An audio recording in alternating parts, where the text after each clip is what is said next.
مرد کے لیے، یہ تو مرد کے لیے، عورت کے لیے بھی فرمایا مسکینۃ مسکینۃ مسکینہ. یہ مسکین ہے وہ عورت، مسکینہ ہے. مسکینہ ہے کون؟ جس کا شوہر نہیں. پھر آپ صلی اللہ علیہ وسلم سے حضرات نے پوچھا، صحابہ کرام رضوان اللہ تعالیٰ علیہ مجمعین نے، کہ یا رسول اللہ صلی اللہ علیہ وسلم اگرچہ وہ مرد کتنا ہی مالدار کیوں نہ ہو پھر بھی وہ مسکین ہے.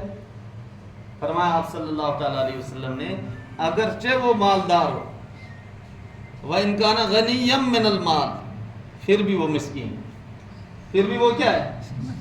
مسکین ہے. اچھا، اسی لیے آپ صلی اللہ علیہ وسلم نے ارشاد فرمایا کہ جب ایمان والا نکاح کرتا ہے فَقَدْ اسْتَكْمَلَ نِصْفَ الْإِيمَانِ، نکاح کے ساتھ ہی اس نے اپنا نصف ایمان مکمل.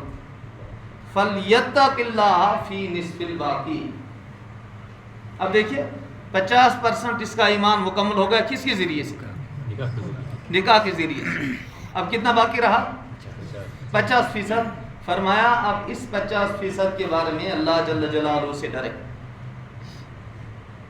اچھا، اور نکاح کو آسان بنانے کی کوشش کر، جتنا ممکن ہو سکے اتنا بنائے، جتنا ممکن ہو سکے اتنا آسان بنانے کی کوشش کرے. مہر کم سے کم رکھا جائے، مہر فی الفور ادا کیا جائے، اور نکاحوں میں شادیوں میں زیادہ لمبی لمبی دعوتوں کا اہتمام اپنی وسعت اور گنجائش کے مطابق. ہم پتہ ہے کس کو سمجھتے ہیں وسعت اور گنجائش؟ ہم وسعت اور گنجائش اس بات کو سمجھتے ہیں کہ سہولت سے اگر ہمیں 10 لاکھ لون مل گیا تو اس کو ہم گنجائش سمجھتے ہیں. سہولت سے اگر ہم نے بینک نے 6 7 8 لاکھ لون دیا، ہم اس کو یہ سمجھتے ہیں کہ شاید اس میں ہمارے لیے یہی گنجائش کہلاتی ہے. حالانکہ یہ گنجائش نہیں، یہ تو گناہ ہے. لون لے کر کے دعوتوں کا انتظام کرنا، سود لے کر کے دعوت کا انتظام کرنا، قرض لے کر کے دعوت کا انتظام کرنا، شریعت نے اس سے منع کیا ہے. آدمی کے پاس جیسی وسعت ہو، جیسی گنجائش ہو، اسی دعوت کا اہتمام کرے. کسی آدمی کے پاس اگر ایک طرح دعوت کھلانے کی وسعت ہے، ایک ہی طرح کرے. کسی آدمی کے پاس اگر گوشت کھلانے کی وسعت ہے تو گوشت کھلا کر کے دعوت کا اہتمام کرے.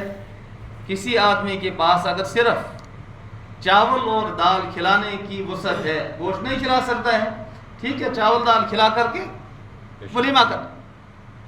اور دعوت لڑکی والوں پر نہیں ہے، بلکہ دعوت کس پر ہے؟ لڑکے والوں پر. دلہن لڑکے کے یہاں آئے گی، اگلے دن شکرانے کے طور پر اپنے آس پاس پڑوس میں رہنے والوں اور اپنے دوست احباب کو یا اپنے متعلقین کو اپنی وسعت کے مطابق کھانا کھلائے، جتنی وسعت ہو، جتنی گنجائش. اچھا، دعوت کا انتظام کرنا قرض لے کر کے یا سود لے کر کے، اللہ معاف کرے جس طرح سے اس وقت ہمارا معاشرہ تقریباً مبتلا ہو چکا ہے. ہم دعوتیں کھلاتے ہیں کس کے ذریعے سے؟ بینکوں سے مدد لے کر، قرضے لے کر، بینک سے لون لے کر کے دعوت کھلانا. یہ دعوت کھلانے والا ساری زندگی آزاد نہیں ہو سکتا. اور سود لینا، سود دینا، رسول اللہ صلی اللہ علیہ وسلم نے بڑی سخت وعیدیں بیان فرمائیں. خود قرآن مجید میں تو اللہ جل جلالہ نے اس شخص کے خلاف اعلان جنگ کر دیا. اس لیے سود سے اپنے آپ کو بچائیں گے،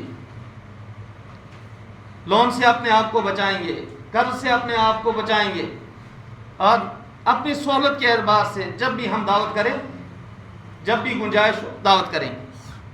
اور بیٹا جب جوان ہو جائے یا بیٹی جوان ہو جائے یا مناسب رشتہ آ جائے، فوراً طے کر دینا چاہیے. فرمایا رسول اللہ صلی اللہ علیہ وسلم نے جب مناسب رشتہ آئے اسے طے کر دو. اگر تم ایسا نہیں کرو گے پھر کیا ہوگا؟ آپ صلی اللہ علیہ وسلم نے فرمایا پھر خدا کی اس کائنات کے اندر فتنے اور فساد اور برائیاں جنم لیں گی. اور آپ صلی اللہ علیہ وسلم نے فرمایا بیٹا بالغ ہو جائے یا بیٹی بالغ ہو جائے، بیٹا 15 سال کا ہو جائے اس کا رشتہ کر دو، بیٹی بالغ ہو جائے، بیٹی تو 18 سے بہت کم سال پہ بالغ ہوتی. 18 سال لڑکی کی بالغ ہونے کی مدت نہیں ہے. فرمایا بالغ ہوتی ہی اگر بیٹی کا رشتہ آئے طے کرو، اس میں کوئی ممانعت. اب دیکھیے ہمارا معاشرہ کیا بن گیا اور ماحول کیا بن گیا. ہمارے ماحول میں یہ دیکھا جاتا ہے کہ بیٹا جب تک اپنے پاؤں پر کھڑا نہ ہو، بعض دفعہ پاؤں پر کھڑے ہوتے ہوتے اس کے پاؤں قبر میں پہنچ جاتے ہیں، بالکل یہ اپنے پاؤں پر کھڑا ہو ہی نہیں پاتا ہے، یا اسے کوئی جاب ملے، جاب ملنا اس وقت بہت مشکل ہے، اب جاب کی تلاش میں بیرون ملک کا سفر کرنا پڑتا ہے، وہاں تھوڑے بہت پیسے کما کر کے پھر نکاح کی کوشش کرتے بیچارے، یہاں تک اب مکان بنانا ہے اور دکان لی ہے، گاڑی لینے، وہ سارا پیسہ اسی میں اٹھ جاتا ہے۔ تو جب نکاح آسان ہوگا نا بزرگوں، جس معاشرے میں، جس قوم میں، جس خاندان میں نکاح آسان ہوگا، وہاں برائی پنپ نہیں سکتی۔ سوال ہی نہیں ہے کہ اگر ہم نکاح کو آسان بنائیں پھر کوئی برائی جنم لے، ممکن ہی نہیں ہو سکتا ہے۔ برائیوں کو، بے حیائیوں کو، بدکاریوں کو معاشرے سے ختم کرنے کا سب سے بڑا علاج یہ بھی ہے کہ نکاح کو آسان کیا جائے، نکاح کو آسان کیا جائے۔ اچھا، جہاں نکاح مہنگا ہوگا وہاں برائیاں جنم لیں گی، وہاں بے حیائیاں جنم لیں گی۔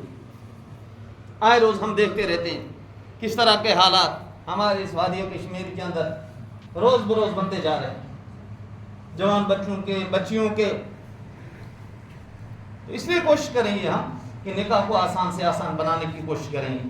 بہرحال یہ جو نکاح ہو رہا ہے عامر آفتاب صاحب کا، اللہ تعالیٰ سے دعا کریں اللہ تعالیٰ اس نکاح کو اپنی بارگاہ میں قبول فرمائے۔ بچ گئے نا؟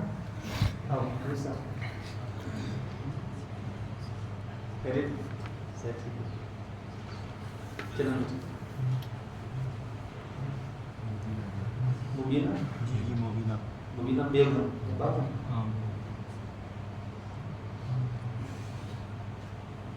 دختر بشیر احمد آمین